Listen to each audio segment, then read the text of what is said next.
नमस्कार, मैं स्वाति में आपका स्वागत करती हूं पब्लिक एशिया न्यूज में। वक्त हो चला है पब्लिक एशिया प्राइम टाइम का, तो चलिए रुक करते हैं देश विदेश के विभिन्न राज्यों की अहम खबरों की ओर। हिंदू बयान पर फंसे राहुल गांधी, बीजेपी सांसद ने लोकसभा में दिया नोटिस। जी हां, प्रधानमंत्री नरेंद्र मोदी मंगलवार को राष्ट्रपति के अभिभाषण पर धन्यवाद प्रस्ताव पर जवाब दे रहे थे। विपक्ष के नेता राहुल गांधी की हिंदू धर्म पर टिप्पणी पर भाजपा और उसके सहयोगियों ने नाराजगी जताई है। हंगामा सबसे पहले तब हुआ जब गांधी ने सत्ता पक्ष की ओर इशारा करते हुए कहा कि जो लोग खुद को हिंदू कहते हैं वे हिंसा की बात करते हैं। उन्होंने किसानों की मांगें पूरी ना करने और नीट को लेकर चल रहे विवाद को लेकर केंद्र पर निशाना साधा। रुक करते हैं अगली खबर की ओर। जुलाई में जमकर होने वाली है बरसात। मॉनसून ने तय समय से 6 दिन पहले ही पूरे देश को किया कवर। जी हां, भारतीय मौसम विभाग यानी IMD ने कहा है कि पश्चिमी तट को छोड़कर उत्तर पश्चिम भारत और दक्षिण प्रायद्वीप भारत के कई हिस्सों में अधिकतम तापमान सामान्य से नीचे रहने की संभावना है। मौसम विभाग ने कहा है कि मध्य भारत, पूर्व और पूर्वोत्तर भारत के कई हिस्सों और पश्चिमी तट पर सामान्य से अधिक तापमान रहने की संभावना बताई जा रही है। अगली खबर है उत्तर प्रदेश से। यूपी के किसानों के लिए है गुड न्यूज। मुफ्त बिजली के लिए अब वो कर सकते हैं रजिस्ट्रेशन।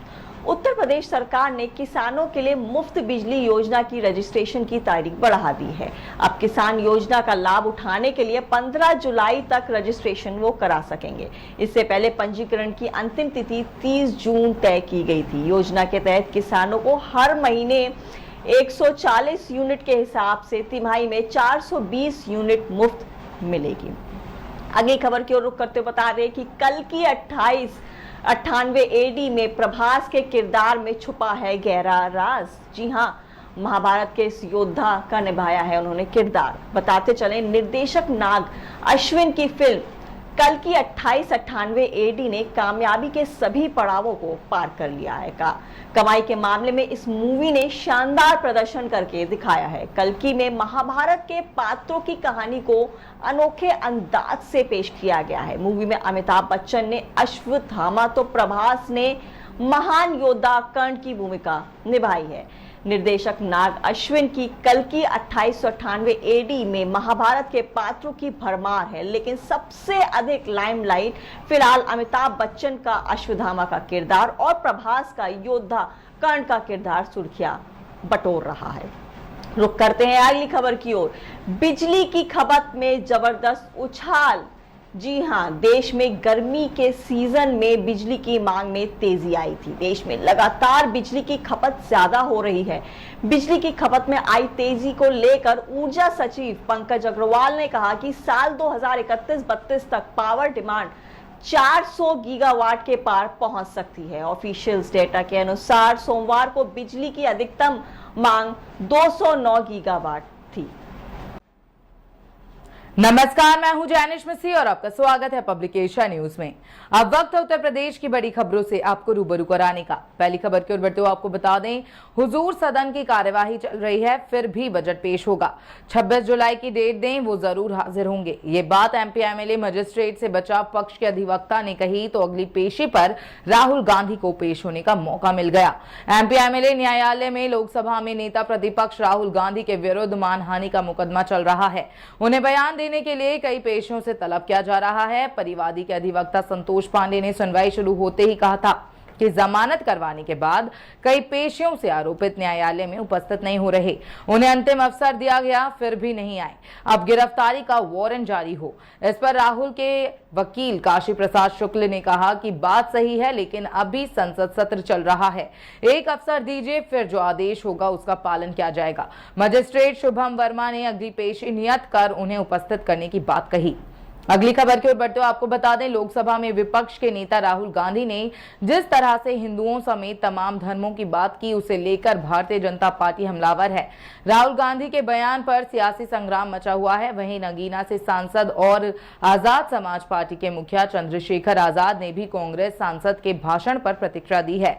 उन्होंने कहा कि मुझे आज सदन में धर्म का बहुत ज्ञान मिला। चंद्रशेखर आजाद ने न्यूज एजेंसी ANI से बात करते हुए राहुल गांधी के भाषण पर कहा कि ये उनकी स्पीच है और उन्होंने किन परिस्थितियों और विषयों को ध्यान में रखकर की है उस पर चर्चा नहीं करना चाहता। सदन बुनियादी मुद्दों और जनता के जमीनी मुद्दों पर चर्चा होना जरूरी है। सदन में उन पर चर्चा हुई भी है।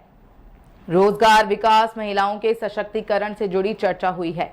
अगली खबर की ओर बढ़ते हुए आपको बता दें, लोकसभा में नेता विपक्ष के तौर पर राहुल गांधी के संसद में दिए बयान पर कथावाचक देवकी नंदन ठाकुर ने करारा जवाब दिया है।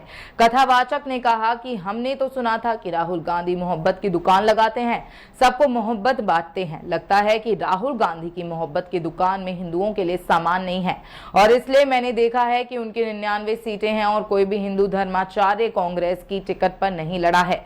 एक तो उनको भी उन्होंने पार्टी से निकाल दिया। खैर, इस बात से कोई दिक्कत नहीं है। अगली खबर की ओर बढ़ते हुए आपको बता दें, उत्तर प्रदेश लोक सेवा आयोग की PCSJ 2022 की मुख्य परीक्षा के परिणाम में गड़बड़ी हुई है। इलाहाबाद हाई कोर्ट में आयोग ने गड़बड़ी की बात स्वीकार कर ली है। आयोग ने हाई कोर्ट में जानकारी दी है कि रिजल्ट तैयार करने वाले 5 अधिकारियों को दोषी मानते हुए 3 अधिकारियों को सस्पेंड कर दिया गया है। आयोग ने 50 अभ्यर्थियों की कॉपियों की अदला बदली की बात कबूल करते हुए हाई कोर्ट को बताया कि 25 से 25 कॉपियों के 2 बंडल बदल दिए गए थे और इसी वजह से उन पर गलत कोडिंग हो गई थी। अगली खबर की ओर बढ़ते हुए आपको बता दें, अपना दल एस नेता, केंद्रीय मंत्री और उत्तर प्रदेश स्थित मिर्जापुर से सांसद अनुप्रिया पटेल ने पिता सोनेलाल पटेल की जयंती के मौके पर विपक्ष को जमकर घेरा। इसके अलावा अनुप्रिया ने बीते दिनों लिखी एक चिट्ठी पर भी अपनी बात रखी।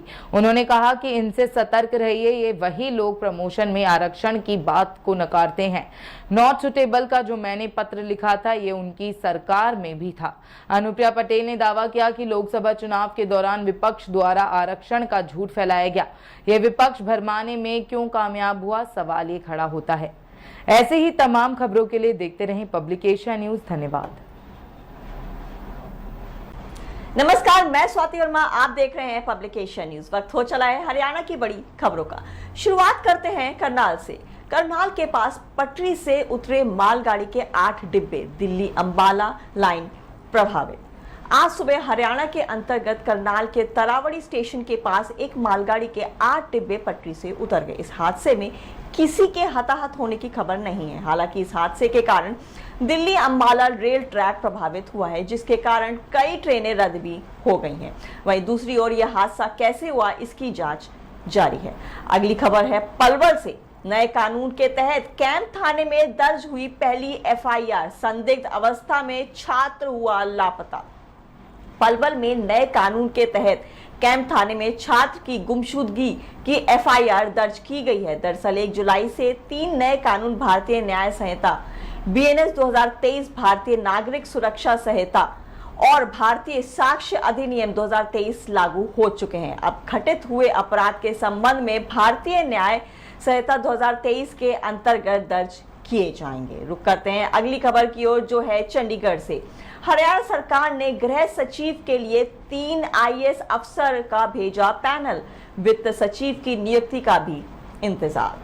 चंडीगढ़ प्रशासन को हरियाणा सरकार की ओर से पैनल मिल गया है। आपको बता दें कि गृह सचिव के लिए डॉक्टर अमित कुमार अग्रवाल, मनदीप बराड़ और जे गणेशन के नाम शामिल हैं। प्रशासक की अनुमति के बाद अब इन नाम को केंद्र सरकार को भेजा जाएगा। फिलहाल चंडीगढ़ प्रशासन में गृह सचिव और वित्त सचिव जैसे दोनों महत्वपूर्ण पदों पर स्थायी नियुक्ति का इंतजार है। अगली खबर आ रही है सोनीपत से। मेडिकल स्टोर संचालक पर चलाई गोली, बाइक सवार बदमाशों ने दिया वारदात को अंजाम।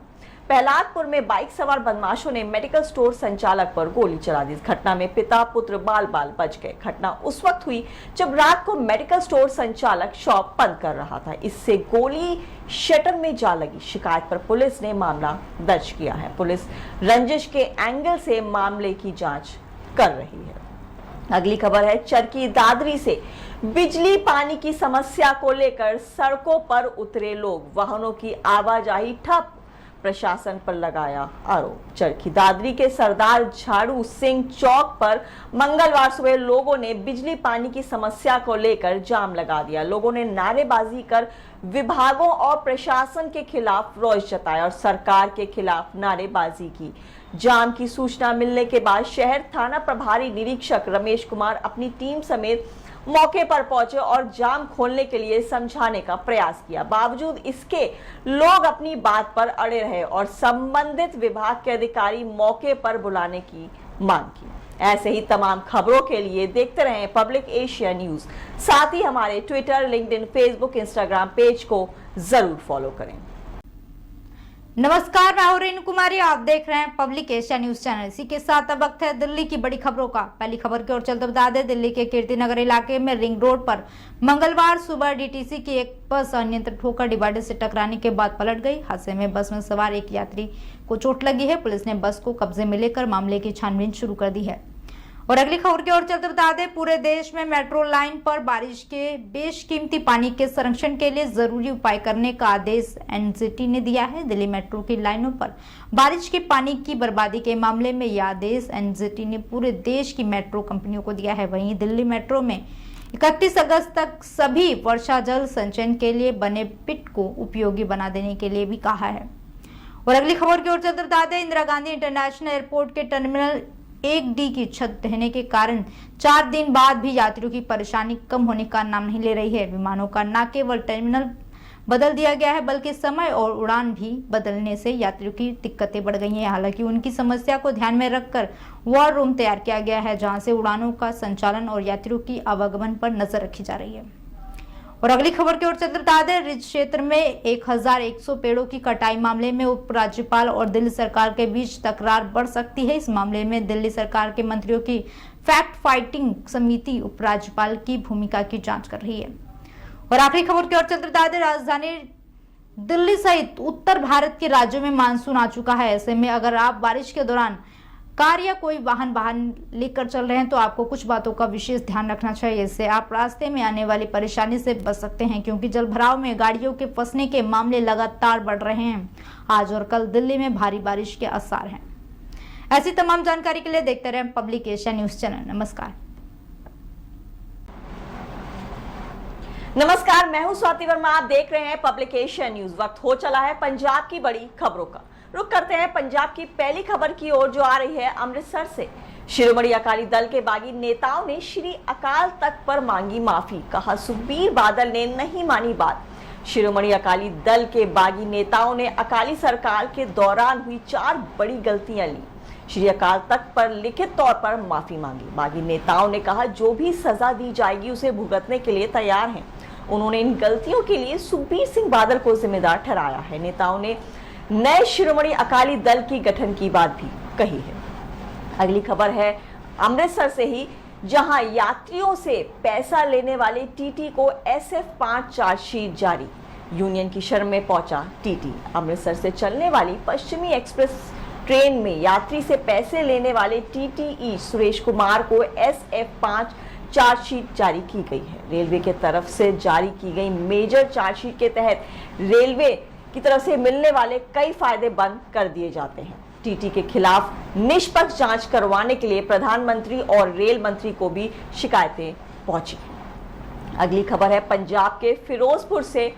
घुसपैठ की कोशिश हुई नाकाम। बीएसएफ ने मारा गिराया पाकिस्तानी घुसपैठिया। रात के अंधेरे में की थी घुसने की कोशिश। भारत पाकिस्तान सीमा पर भारत की तरफ घुसने की कोशिश कर रहे पाकिस्तानी घुसपैठिए को भारतीय सीमा सुरक्षा बल ने मार गिराया है। घुसपैठिए ने रात के अंधेरे का फायदा उठाना चाहा था, लेकिन बॉर्डर पर तैनात बीएसएफ के जवानों ने उसे चेतावनी देने के बाद मार गिराया है। रुक करते हैं पंजाब की अगली बड़ी खबर की ओर, जो आ रही है चंडीगढ़ से। नशे की फैक्ट्री एसटीएफ की रेड। प्रतिबंधित 3.12 लाख कैप्सूल पकड़े। मालिक समेत 4 गिरफ्तार। पंजाब के बरनाला पुलिस को नशे के खिलाफ बड़ी कामयाबी मिली है। एसटीएफ पंजाब और बरनाला पुलिस ने संयुक्त ऑपरेशन चलाकर फैक्ट्री पर रेड की है। डीएसपी सतवीर सिंह ने बताया कि पुलिस ने रेड के दौरान प्रतिबंधित 3.12 लाख कैप्सूल पकड़े, जिनका इस्तेमाल नशे के लिए किया जाता है। आगे की खबर आ रही है कपूरथला से। संत सीचेवाल ने विदेश मंत्री जयशंकर से की मुलाकात, विभिन्न देशों में फंसे पंजाबी युवकों के मामले उठाए। विदेश में फंसे भारतीयों को निकालने के लिए राज्यसभा सदस्य संत बलबीर सिंह सीचेवाल ने विदेश मंत्री जयशंकर से मुलाकात की। संसद के चल रहे सत्र के दौरान संत सीचेवाल ने विदेश मंत्री जयशंकर को विभिन्न देशों में फंसे पंजाबियों के बारे में पत्र सौंपा है। ऐसी तमाम खबरों के लिए देखते रहें पब्लिक एशिया न्यूज। साथ ही हमारे Twitter, LinkedIn, Facebook, Instagram page को जरूर फॉलो करें। नमस्कार, मैं हूं जैनिश मिस्सी और आपका स्वागत है पब्लिक एशिया न्यूज में। अब वक्त है उत्तराखंड की बड़ी खबरों से आपको रूबरू कराने का। पहली खबर की ओर बढ़ते हुए आपको बता दें, प्रदेश के जर्जर घोषित सरकारी विद्यालयों में किसी भी कमरे में भी अगर कक्षाएं संचालित की गईं तो विभाग सीधी कार्यवाही संबंधित विद्यालय के प्रधानाचार्य पर करेगा। वर्षा काल शुरू हो चुका है, ऐसे में छात्र छात्राओं की सुरक्षा को देखते हुए समस्त मुख्य शिक्षा अधिकारियों से माध्यमिक शिक्षा निदेशक महावीर सिंह बिष्ट ने जर्जर भवनों की नवीन सूची तलब की है। उन्होंने छात्रों की सुरक्षा पुख्ता करने को कहा है। 23 जून 2023 तक विभागीय रिपोर्ट के अनुसार प्रदेश में 2785 सरकारी स्कूल भवन जर्जर हैं। वर्षा में स्कूलों के बच्चों की जान को खतरा बना रहा है। ये हाल तब है जब पूर्व में जर्जर स्कूल भवनों की वजह से कई हादसे हो चुके हैं। अगली खबर की ओर बढ़ते हुए आपको बता दें, डेटिंग के दौरान पकड़े जाने वाले नाबालिग प्रेमी युगल में से सिर्फ लड़के को ही गिरफ्तार करने को लेकर दायर जनहित याचिका पर हाईकोर्ट ने गंभीरता से संज्ञान लिया है। सुनवाई के दौरान कोर्ट के संज्ञान में आया कि हल्द्वानी जेल में ऐसे आरोपों से संबंधित किशोर बंद हैं। हाईकोर्ट ने केंद्र और राज्य सरकार से इस बाबत जवाब तलब किया है।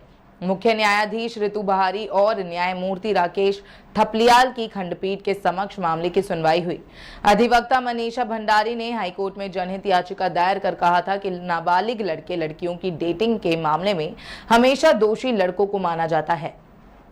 अगली खबर की ओर बढ़ते हुए आपको बता दें, आपदा प्रबंधन विभाग के अंतर्गत गठित Uttarakhand state disaster management authority के 2 अधिकारियों ने अपने पद से त्यागपत्र दे दिया है। इनमें executive director doctor Piyush Rautela और स्टेट इमरजेंसी ऑपरेटिंग सेंटर के प्रभारी राहुल जुगरान शामिल हैं। दोनों को पूर्ववर्ती disaster management and mitigation centre के दौरान हुई अनियमितता के मामले में शासन ने नोटिस भेजा था। अगली खबर की ओर बढ़ते हुए आपको बता दें, उत्तराखंड के कुमाऊं मंडल में भारी बारिश के आसार बने हुए हैं।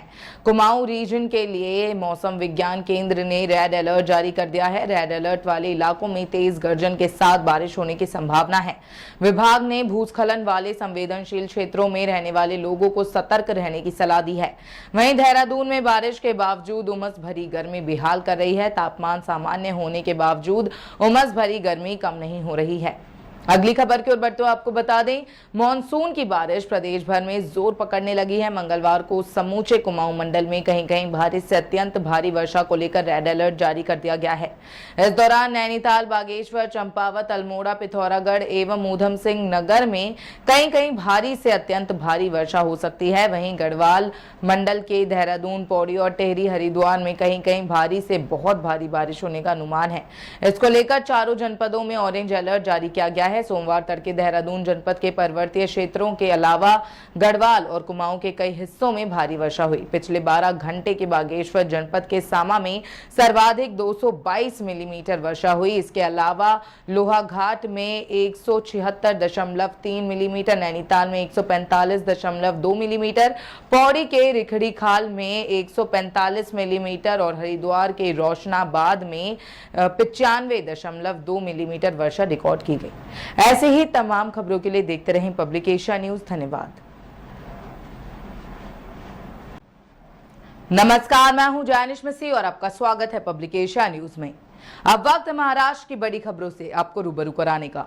पहली खबर की ओर बढ़ते हुए आपको बता दें, महाराष्ट्र विधान परिषद के 4 निर्वाचन क्षेत्र में 26 जून को हुए द्विवार्षिक चुनाव के नतीजे 2 जुलाई को जारी किए गए, जिसमें शिवसेना यूबीटी ने मुंबई स्नातक और मुंबई शिक्षक सीट पर जीत हासिल की, जबकि बीजेपी कोंकण स्नातक सीट पर विजयी रही। मुंबई स्नातक, कोंकण स्नातक, मुंबई शिक्षक और नासिक शिक्षक निर्वाचन क्षेत्र में 26 जून को मतदान हुआ था। जिसमें 1,43,297 मतदाताओं ने अपने मताधिकार का इस्तेमाल किया, जिनमें से 1,32,071 लोगों के मत वैध पाए गए। अगली खबर की ओर बढ़ते हुए आपको बता दें, लोकसभा में नेता प्रतिपक्ष राहुल गांधी ने सोमवार को बीजेपी पर देश में हिंसा, नफरत और डर फैलाने का आरोप लगाया और दावा किया कि ये लोग हिंदू नहीं हैं क्योंकि 24 घंटे की हिंसा की बात करते हैं।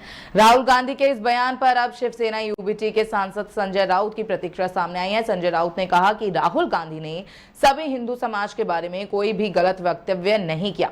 राहुल गांधी ने कहा था कि मोदी जी यानी हिंदुत्व नहीं और बीजेपी यानी हिंदू समाज नहीं। हिंदू समाज बहुत बड़ा है जो कि बीजेपी को नहीं समझ आएगा। नफरत फैलाना हिंदुत्व के किसी भी धर्म ग्रंथ में नहीं लिखा है, जो बीजेपी इस देश में 10 साल से कर रही है। अगली खबर की ओर बढ़ते हुए आपको बता दें, महाराष्ट्र के नागपुर शहर में 4 महीने से अधिक समय पहले शराब के नशे में अपनी मर्सिडीज कार चलाते हुए 2 लोगों को कुचलने की आरोपी महिला ने पुलिस के समक्ष आत्मसमर्पण कर दिया है। अधिकारियों ने ये जानकारी दी। पुलिस ने बताया कि रितिका उर्फ रितु मालू सोमवार को शहर के एक पुलिस थाने में पहुंची, जहां पूछताछ के बाद शाम को उसे औपचारिक रूप से गिरफ्तार कर लिया गया। अगली खबर की ओर बढ़ते हुए आपको बता दें, बॉलीवुड अभिनेता सलमान खान को लेकर बड़ा खुलासा हुआ है। पनवेल पुलिस की ओर से दाखिल की गई चार्जशीट में इस बात के संकेत मिले हैं कि लॉरेंस बिश्नोई गैंग सिद्धू मूसेवाला की तरह सलमान खान की भी हत्या करना चाहती थी। नवी मुंबई पुलिस के अनुसार अभिनेता सलमान खान की हत्या के प्रयास के मामले की जांच कर रही नवी मुंबई पुलिस ने इस मामले में लॉरेंस बिश्नोई गिरोह के 5 गिरफ्तार आरोपियों के खिलाफ आरोप पत्र दाखिल किया है। अगली खबर की ओर बढ़ते हुए आपको बता दें, पुणे में जीका वायरस के 6 मामले सामने आए हैं। इनमें 2 प्रेग्नेंट महिलाएं भी हैं। इसकी जानकारी होते ही स्वास्थ्य महकमे में हड़कंप मचा हुआ है। एक अधिकारी ने बताया कि पुणे के एरंदुआने और मधुआ में जांच के दौरान 6 मरीजों में जीका वायरस के संक्रमण की पुष्टि हुई है। स्वास्थ्य विभाग के एक अधिकारी ने बताया कि जीका वायरस संक्रमण का पहला मामला एरंदुआने में सामने आया है। यहाँ 46 वर्षीय डॉक्टर की रिपोर्ट जीका पॉजिटिव आई है।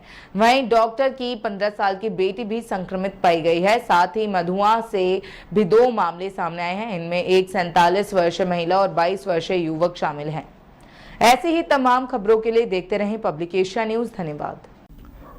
नमस्कार, मैं हूं निशांत वत्स और आप देख रहे हैं पब्लिक एशिया न्यूज। और अब समय हो चला है देश की बड़ी खबरों से आपको रूबरू कराने का। पहली खबर आ रही है नई दिल्ली से, जहां प्रधानमंत्री नरेंद्र मोदी ने राष्ट्रपति के अभिभाषण पर धन्यवाद प्रस्ताव पर जवाब दिया। इसी के साथ विपक्ष के नेता राहुल गांधी की हिंदू धर्म पर टिप्पणी पर भाजपा और उसके सहयोगियों से नाराजगी जताई है। हंगामा तब शुरू हुआ जब राहुल गांधी ने सत्ता पक्ष की ओर इशारा करते हुए कहा कि जो लोग खुद को हिंदू कहते हैं वो हिंसा की बात करते हैं। उन्होंने किसानों की मांग पूरी न करने और नीट को लेकर चल रहे विवाद को लेकर केंद्र पर निशाना भी साधा। अगली खबर की ओर चलते आपको बता दें, भारतीय मौसम विभाग यानी आईएमडी ने कहा है कि पश्चिमी तट को छोड़कर उत्तर पश्चिम भारत और दक्षिण भारत के कई हिस्सों में अधिकतम तापमान सामान्य से नीचे रहने की संभावना है। और मौसम विभाग ने कहा है कि मध्य भारत, पूर्व और पूर्वोत्तर भारत के कई हिस्सों में पश्चिमी तट पर सामान्य से अधिक तापमान रहने की संभावना है। तीसरी बड़ी खबर की ओर चलते हुए आपको बता दें, कांग्रेस ने आज राज्यसभा में कहा है कि राष्ट्रपति के अभिभाषण में महंगाई, रोजगार, सीमा की सुरक्षा और आम आदमी की समस्याओं का कोई जिक्र नहीं है। सदन में कांग्रेस के उपनेता प्रमोद तिवारी ने कहा है कि यह अभिभाषण थका हुआ, हारा हुआ और पहले से कम है। सरकार को चुनाव परिणाम में गंभीरता से विचार करना चाहिए और उसकी समीक्षा करनी चाहिए। उन्होंने कहा है कि राष्ट्रपति के अभिभाषण में 40 वर्ष की रिकॉर्ड महंगाई का कोई जिक्र नहीं था। इसी के साथ कांग्रेस सदस्यों ने मणिपुर हिंसा के उल्लेख करते हुए कहा है कि सरकार इस पर लगातार चुप्पी बनी हुई है। अगली खबर की ओर रुक कर तो आपको बता दें, राजस्थान के अलवर केंद्रीय जेल के डिटेंशन सेंटर में 3 दिन से भूख हड़ताल पर बैठे बांग्लादेशी नागरिक की तबीयत खराब होने से मंगलवार को उसे जिला अस्पताल में भर्ती कराया गया है। बांग्लादेशी नागरिक मोहम्मद आजिम बांग्लादेश जाने की मांग को लेकर 3 दिन से भूख हड़ताल पर है। अस्पताल में भर्ती होने के बावजूद भी वह कुछ खा पी नहीं रहा है, लेकिन अस्पताल प्रशासन द्वारा उसे लगातार ट्रीटमेंट दिया जा रहा है। और आखिरी खबर आ रही है नई दिल्ली से, जहां पर 18वीं लोकसभा के गठन के बाद आज भारतीय जनता पार्टी और राष्ट्रीय जनतांत्रिक गठबंधन के संसदीय दल की बैठक में प्रधानमंत्री नरेंद्र मोदी का स्वागत किया गया। और प्रधानमंत्री मोदी ने नए सांसदों की मर्यादा, व्यवहार और आचरण की नसीहत दी है। आपको बता दें, पीएम मोदी ने सांसदों के पुस्तकालय भवन में जीएमसी बालयोगी सभागार में हुई राजग संसदीय दल की बैठक की अध्यक्षता की। इसी के साथ राजग की यह बैठक ऐसे समय हुई जिस समय संसद के संयुक्त सत्र की राष्ट्रपति द्रौपदी मुर्मू के अभिभाषण पर धन्यवाद प्रस्ताव पर लोकसभा और राज्यसभा में चर्चा चल रही थी। इसके बाद पीएम मोदी ने यह भी कहा कि चाय वाले का प्रधानमंत्री बनना कांग्रेस सरकार को हजम नहीं हो रहा। ऐसी देश की ताजा खबरें देखने के लिए जुड़े रहें हमारे चैनल पब्लिक एशिया न्यूज के साथ। धन्यवाद।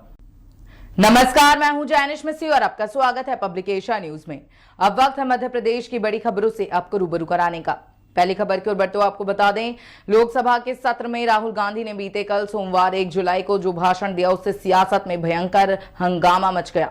राहुल गांधी के भाषण के एक हिस्से में हिंदू समाज का जिक्र किया गया था, जिसके बाद सत्तारूढ़ पार्टी बीजेपी ने कांग्रेस को हिंदू विरोधी करार दे दिया है।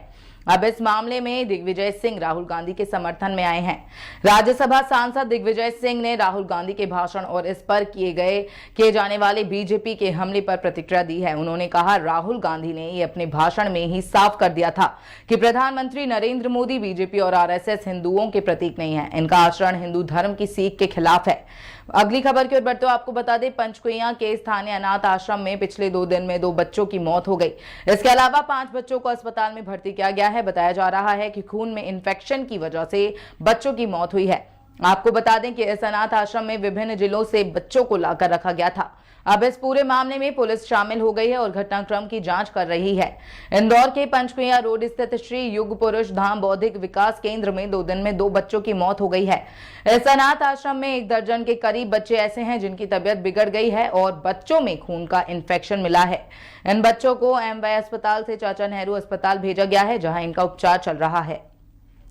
अगली खबर की ओर बढ़ते हुए आपको बता दें, मध्य प्रदेश की लीडिंग कथक ट्रेनिंग इंस्टीट्यूट प्रतिभा संगीत कला संस्थान में ट्रेनिंग ले रही प्रतिभाशाली शिष्या कुमारी वैदेही पांड्या का सीसीआरटी जूनियर सांस्कृतिक संस्थान और प्रशिक्षण केंद्र भारत सरकार के संस्कृति मंत्रालय की छात्रवृत्ति के लिए चयन हुआ है। संस्थान 10 से 14 साल की उम्र के छात्रों को वित्तीय सहायता प्रदान करती है।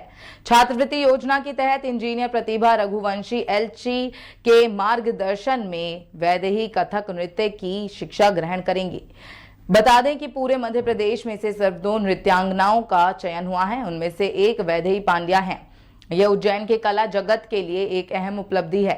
संस्थान में बीते सालों में इस छात्रवृत्ति के लिए कई छात्राओं का चयन हुआ था और इसी क्रम में यह एक और उपलब्धि है। ये सांस्कृतिक नगरी के लिए गौरव का अवसर है।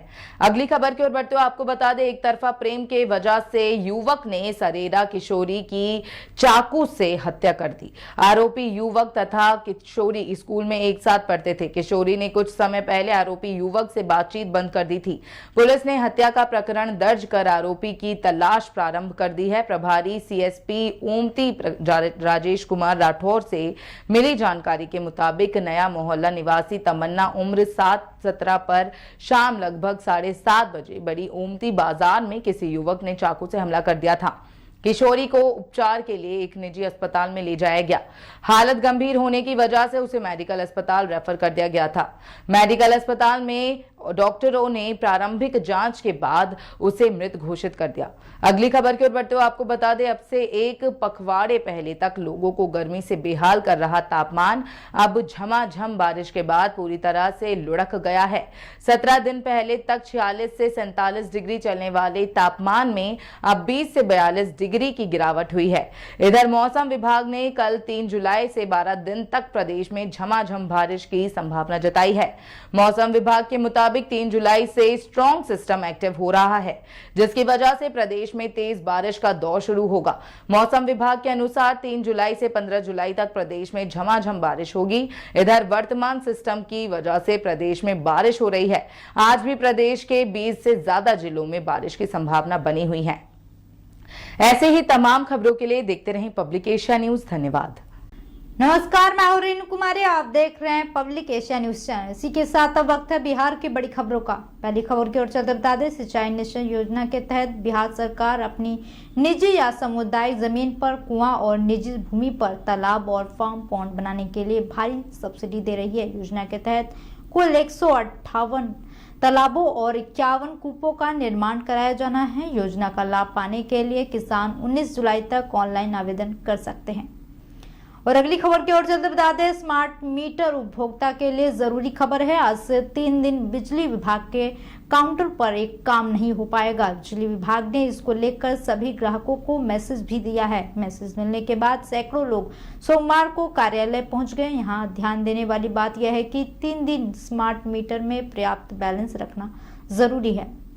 और अगली खबर आ रही है किशनगंज से, जहां किशनगंज में एक और पुल धंसने के बाद बिहार में सियासी शुरू हो गई है। भारतीय जनता पार्टी के नेता अब सीधे राष्ट्रीय जनता दल पर हमला बोल रहे हैं। उनका आरोप है कि यह पुल राजद के दिग्गज नेता और पूर्व केंद्रीय मंत्री के फंड से बना था। अब बिहार सरकार इस मामले की जांच करवाएगी कि राजद के तत्कालीन सांसद ने उस वक्त कितना पैसा खाया था। भाजपा प्रवक्ता नीरज कुमार ने कहा कि किशनगंज में जो पुल धंसा है उसे राजद के तत्कालीन सांसद दिवंगत तसलीमुद्दीन के फंड से बनाया गया था। इस पुल का निर्माण कार्य में गुणवत्ता का ख्याल नहीं रखा गया, इसलिए आज ऐसी स्थिति उत्पन्न हो गई है।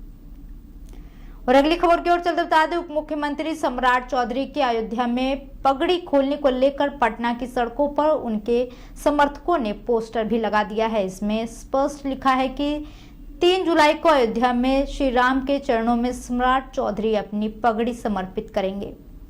और आखिरी खबर की ओर चलते बता दें, बिहार के 6 जिलों में आकाशीय बिजली गिरने के कारण 7 लोगों की मौत हो गई। सीएम नीतीश कुमार ने लोगों की मौत पर गहरी शोक संवेदना व्यक्त की है। उन्होंने मृतकों के परिजनों के लिए मुआवजे की घोषणा की है। उन्होंने मृतकों के आश्रितों को 4-4 लाख रुपए का अविलंब अनुग्रह अनुदान राशि देने का निर्देश दिया है। ऐसी तमाम जानकारी के लिए देखते रहें पब्लिकेशन न्यूज चैनल। नमस्कार, मैं रेणु कुमारी, आप देख रहे हैं पब्लिक एशिया न्यूज चैनल। इसी के साथ अब वक्त हो गया है छत्तीसगढ़ की बड़ी खबरों का। पहली खबर की ओर चलते बता दें, पिछले 4 दिनों से हो रही लगातार बारिश ने जिले को तरबतर कर दिया है। कोरबा में कई बस्तियों में पानी घुस गया है, वहीं कई नाली और नाले उफान पर है। लगातार बारिश का खामियाजा एनजीटीपी प्रबंधन को भी झेलना पड़ा है, जहां लगातार हो रही बारिश के कारण एनजीटीपी स्थित धनराज राखड़ डैम को प्रबंधन को खुद तोड़ना पड़ा है। और अगली खबर की ओर चलते बता दें, छत्तीसगढ़ के रायगढ़ जिले में एक दंतेड़ हाथी के उत्पात मचाने का वीडियो सामने आया है। इसी हाथी ने 2 दिन पहले भी इसी गांव के 2 ग्रामीणों के घरों में तोड़फोड़ की थी, साथ ही साथ 5 किसानों को फसलों में रौंद दिया था। मंगलवार की सुबह गांव में हाथी की आमद से मौके पर लोगों की भारी भीड़ जुट गई है। और अगली खबर की ओर चलते बता दें, छत्तीसगढ़ के मुख्यमंत्री विष्णुदेव साय की महतारी वंदन योजना की 5वीं किस्त महिला एवं बाल विकास विभाग द्वारा आज जारी कर दी गई है। इसी के साथ कैबिनेट मंत्री लक्ष्मी राजवाड़े ने राज्य की महिलाओं को बधाई दी है। बता दें, प्रधानमंत्री नरेंद्र मोदी ने 10 मार्च 2024 को महतारी वंदन योजना की शुरुआत की थी। पीएम मोदी ने बटन दबाकर पहली किस्त जारी कर दी थी। और अगली खबर की ओर चलते बता दें, बेमेतरा जिले के एक सरकारी शराब दुकान में चोरी की वारदात हुई है। यह मामला साजा थाना क्षेत्र के नगर पंचायत देवकर का है। जानकारी के अनुसार देवकर के सरकारी शराब दुकान में 9,20,680 रुपए को अज्ञात चोर ने रविवार सोमवार की दरमियान रात को चोरी किया था। घटना की जानकारी मिलने के बाद सुबह शराब दुकान में पुलिस की टीम पहुंच गई थी। पुलिस के अनुसार अज्ञात चोर ने ताला को खोलकर रुपए चोरी किए थे। इसके अलावा दुकान में लगे सीसीटीवी कैमरे को भी काट दिया था। इसी कारण सीसीटीवी फुटेज नहीं मिल सका है। पुलिस को यह काम करने वाले प्लेसमेंट कर्मचारियों के ऊपर शक है। कुछ लोगों से पूछताछ की जा रही है। मौके पर डॉग स्क्वाड की टीम को भी बुलाया गया है। और आखिरी खबर की ओर चलते बता दें, छत्तीसगढ़ में मानसून सक्रिय होने से प्रदेश भर में बारिश हो रही है। प्रदेश के उत्तरी जिलों में इन दिनों गरज चमक के साथ भारी बारिश हो रही है, साथ ही तेज हवाएं भी चल रही हैं। प्रदेश में लगातार बारिश की गतिविधियां जारी रहने से अधिकतम तापमान में गिरावट दर्ज की जा रही है। आज मंगलवार को राजधानी रायपुर समेत कई जिलों में सुबह से ही बादल छाए हुए हैं, ठंडी हवाएं चल रही हैं, बारिश की स्थिति बनी हुई है। वहीं कई इलाकों में बूंदाबांदी भी हो रही है। ऐसी तमाम जानकारी के लिए देखते रहें पब्लिक एशिया न्यूज चैनल। नमस्कार।